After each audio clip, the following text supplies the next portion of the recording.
Hallo und herzlich willkommen auf dem Kanal Motorart.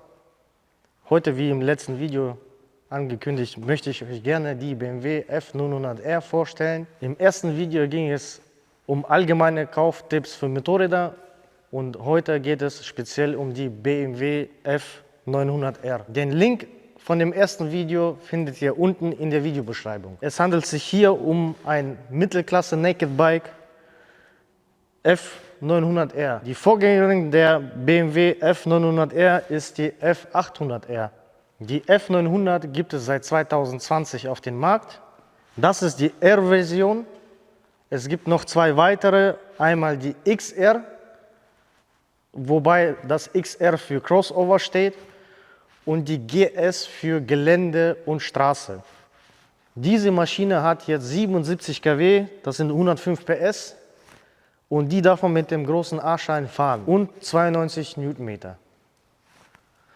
Dasselbe Motorrad gibt es auch in der Variante A2-konform mit 70 kW, 95 PS, mit der gleichen Newtonmeterzahl, die man dann auf 48 PS drosseln kann.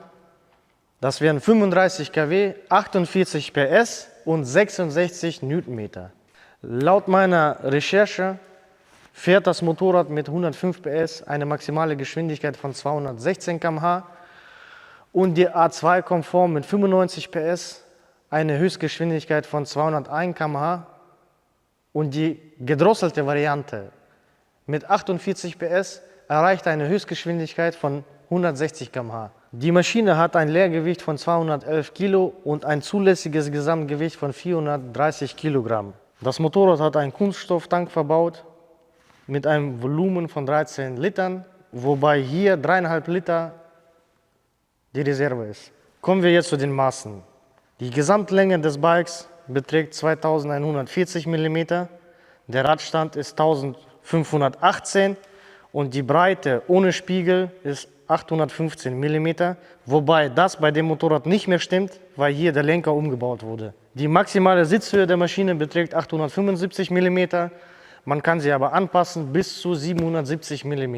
Unser Beispielmotorrad hat eine Vollausstattung, man kann 4 Pakete dazu buchen, darüber mehr am Ende des Videos. An diesem Bike wurden ein paar Teile umgebaut, zum Beispiel der Lenker, der Auspuff, Kotflügel hinten und vieles andere. Dazu aber später. Und bitte darauf achten, dass die Teile im Straßenverkehr, fürs Straßenverkehr zugelassen sind. So, kommen wir zum Motor. Das ist ein Zweizylinder-Reihenmotor, wassergekühlt, mit 2 Ausgleichswellen und einem Hubversatz von 90 Grad. Die Verdichtung des Motors ist 13,1:1. Er hat einen Hubraum von 895 Kubik und eine Bohrung von 86 mm und einen Hub von 77 mm. Die Nockenwellen befinden sich bei dem Motor oben und er hat 4 Ventile pro Zylinder. Den Motorölstand könnt ihr ganz einfach über einen Peilstab prüfen. Hier haben wir ein 6-Gang-Klauengetriebe mit Mehrscheibenkupplung im Ölbad der zweiten Generation und eine Anti-Hoppel-Kupplung, die mechanisch betätigt wird. Die Kraftübertragung erfolgt über eine Kette aufs Hinterrad. Hier ist ein 3-Wege-Cut verbaut, der Euro 5 Norm. Der Sammeltopf und der Endtopf wurden verändert. Kauflinks unten in der Videobeschreibung. So, kommen wir zum Fahrwerk. Hier haben wir eine 2-Arm Aluminium gegossene Schwinge mit einem Zentralfederbein. Hier in dem Fall von ZF Dynamic ESA. In der Basisausführung ist es ein normales Federbein mit einem Federweg von 142 mm. Hier vorne haben wir eine Upside-Down-Gabel verbaut mit einem Federweg von 135 mm und einem Standrohrdurchmesser von 43 mm. So, kommen wir zur Bremsanlage. Hier vorne haben wir eine Doppelscheibenbremse verbaut mit einem Durchmesser von 320 mm und einem 4-Kolben-Radial-Bremssattel. Vorne ist auch das ABS verbaut, ist auch serienmäßig. Die Maschine hat auch das Kurven-ABS. Das müsste man sich zubuchen und das nennt sich ABS Pro.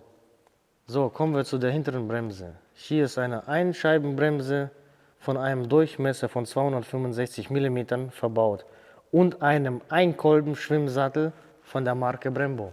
So, kommen wir jetzt zu den Felgen und den Reifen. Die Felgengröße beträgt 3,5 x 17. Die Reifen, die hier drauf sind, ist 120 70 ZR17. Hinten haben wir eine Felgengröße von 5,5 x 17 und eine Bereifung von 180 55 ZR17. So, klicken wir uns ein bisschen hier durch. Ich zeige euch das so ein bisschen grob. Wer irgendwas Bestimmtes sehen möchte, bitte unten in die Kommentare schreiben. Bei meinem Fahrzeug sind die Fahrzeugdaten quasi Temperatur, Füllstand vom Tank, Batterie, Reifendruck etc. Hier wäre das Sporttacho, Navigation, Mediasystem, Telefon und die Einstellungen. Die BMW hat hier vorne einen LED-Scheinwerfer mit Kurvenlicht, was aber in der Basisausstattung nicht mit inbegriffen ist. Das muss man sich zubuchen.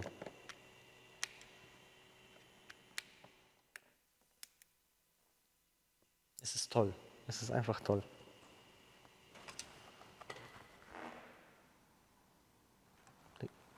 So, an der Maschine wurden zwei größere Umbauten gemacht. Einmal der Lenker hier vorne und einmal das Heck. Das Heck wurde umgebaut. Ja, es hatte nur optische Gründe, weil das Originalheck sieht so bescheiden aus. Deswegen kam hier das Wunderlich-Heck, das kurze, schöne. Und vorne wurde der breitere Lenker verbaut, damit man die Maschine schön in die Kurven drücken kann. Also besser wie mit dem Originalen, weil der ist etwas kürzer. Und viele kleinere Umbauten, die sind einfach zu viele, um alle einzeln aufzuzählen. Die können wir euch in der Videobeschreibung unten verlinken. So, das Motorrad ist Baujahr 2023, das habe ich ein ganzes Jahr knapp bewegt. Im Großen und Ganzen ist das ein schönes, ein tolles Motorrad. Was mir dabei aber leider aufgefallen ist, bei höheren Geschwindigkeit ab 180 km/h fängt das Motorrad an zu straucheln. Und ja, die Leute, die wenig Erfahrung haben mit Motorradfahren, für die fühlt sich das nicht so sicher an. Aber wie gesagt, im Großen und Ganzen ist das ein schönes Bike, fährt sich auch gut. Das Modell, also die Anfangsbaujahre, die hatten Kinderkrankheiten, die jetzt bis zu dem Jahr alle ausgemerzt wurden.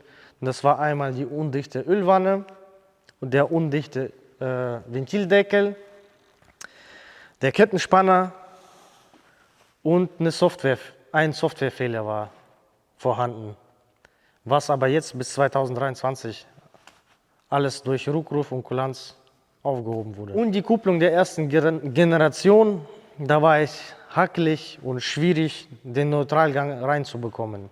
Aber durch die Kulanz und Rückrufaktionen wurden die meisten Kinderkrankheiten ausgemerzt.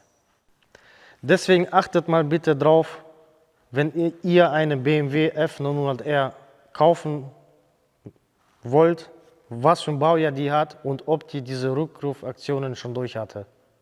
So, das Motorrad mit der Serienausstattung bekommt man schon circa ab 9.400 € und in der Serienausstattung, da ist nicht viel mit inbegriffen. Das ist nur das farbige TFT-Display mit BMW Motorrad Community, dann der LED-Scheinwerfer natürlich mit Abblendlicht und Fernlicht logischerweise, die LED-Blinker. Fahrmodi gibt es nur zwei, einmal Rain und Road. Handbremsen und Kupplungsbremsen sind einstellbar und ja, die 12 Volt Steckdose hier an der Seite. Das war es auch schon. Natürlich kann man Pakete zubuchen, um die Ausstattung aufzuwerten von dem Fahrzeug. Es gibt einmal das Komfortpaket, das kostet 489,99 € In dem Paket ist quasi die Kette mit inbegriffen. Das ist eine Kette, die von der Langlebigkeit etwas besser ist wie die Standardketten. Dann Caseless Ride, das ist der Zugang ohne Schlüssel. Einmal beheizbare Griffe für die mal 3 Modis hat. Und ja, in dem Paket war es das schon eigentlich. Dann gibt es noch ein Paket, das Touren-Paket. Das kostet 620 Euro. Da ist die Vorbereitung fürs Navi, was ich jetzt hier umgebaut habe für einen Handyhalter. Der Tempomatregler ist hier in dem Paket mit drin. Der Hauptständer, Kofferhalter, die habe ich aber hier abgebaut. Das Dynamikpaket kostet 650 Euro. Mit inbegriffen ist das ESA Dynamik Federbein hinten. Headlight Pro, das ist Kurvenlicht in der Maske, in der Lichtmaske. Und es gibt noch das Aktivpaket für 640 Euro. Der Schaltassistent ist in dem Paket mit inbegriffen. Der ermöglicht das Schalten ohne Kupplung zu ziehen, hoch und runter zu schalten. Fahrmodis, nochmals 2 zusätzliche, weil in der Basis, wie gesagt, ist ja nur Rain and Road. Und in diesem Paket sind noch Dynamic und Dynamic Pro. Und Dynamic Pro könnt ihr auf euch selber kalibrieren, quasi einstellen, so wie ihr es haben möchtet. Ja. Dann kann man noch zubuchen die Reifendruckkontrolle, ABS Pro, das ist quasi Kurven-ABS, der intelligente Notruf, den wir schon hier gesehen haben. Es gibt noch extra Sonderzubehör von BMW selber. Das wäre einmal der Motorspoiler hier unten, den man sehen kann. Dann Sozius Sitzabdeckung, das ist das hier. Gefräste Fußrasten und Spiegel. Kofferhalter, wie gesagt, die ich abgebaut habe. Stoffkoffer selber. Windschild.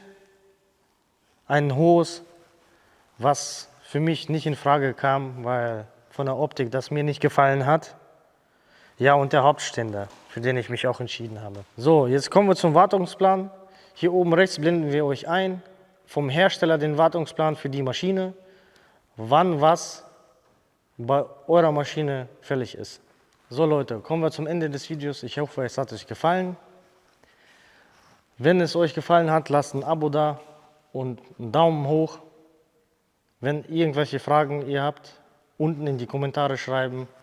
Vielleicht auch, was für Bikes ihr selber fährt. Allzeit gute Fahrt.